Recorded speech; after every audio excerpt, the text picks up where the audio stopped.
Would you ever want to buy your own planet? Even if it was just the size of a house?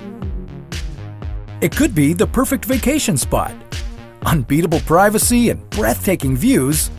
What more could you ask for? Well, before you go signing the mortgage, there are a few things you'd want to consider. Like, would a tiny planet have air for you to breathe? Could you grow food there?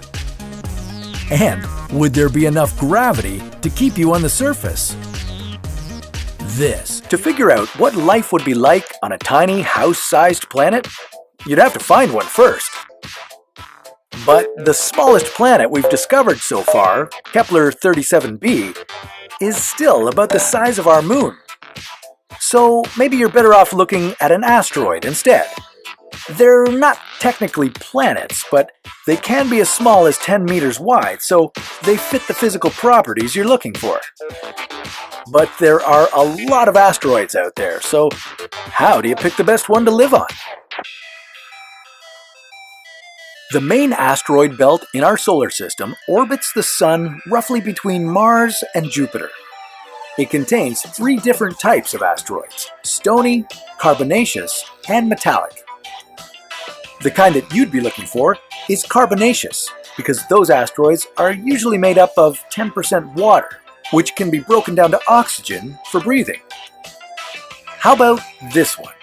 It's about 10 meters wide, just the size you were looking for. It almost seems a little too convenient, doesn't it? Well, that convenience wouldn't last long. Once you'd landed on your new tiny planet, you'd realize that the conditions are a lot different from what you're used to. For starters, your feet would feel a lot heavier than your head.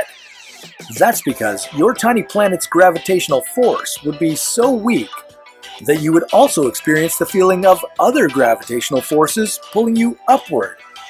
The other forces wouldn't be strong enough to pull you off the planet, but they would result in you feeling a mild stretching sensation as they compete with the gravity of your planet.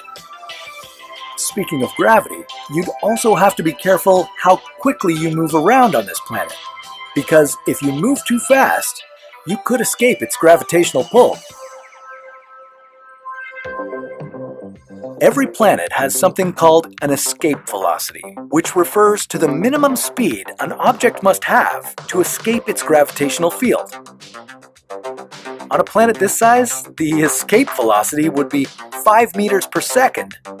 That means you could technically leave the planet by getting a running start and leaping off a ramp. Then, you'd be floating off into space. Bye-bye. But assuming you're not going to try that, you're going to be here for a while, and you should probably start figuring out how to survive. The first thing to worry about is, where are you getting your food? Well, I hope you like veggies, because any meat is pretty much out of the question. Not only would you have to bring some livestock along with you through space successfully, you'd also have to find enough room to keep them, and grow food for them. And you don't have much room to begin with. For the vegetarian option, you could bring something similar to what NASA uses on the International Space Station. It's called the Vegetable Production System, and it's a garden that's about the size of a piece of carry-on luggage that can hold 6 plants. It's specifically designed to grow plants and vegetables in microgravity conditions. No, you wouldn't have the most exciting menu on your rocky retreat, but at least it would keep you alive. Now, before you go trying to figure out anything else, there's something you might want to see.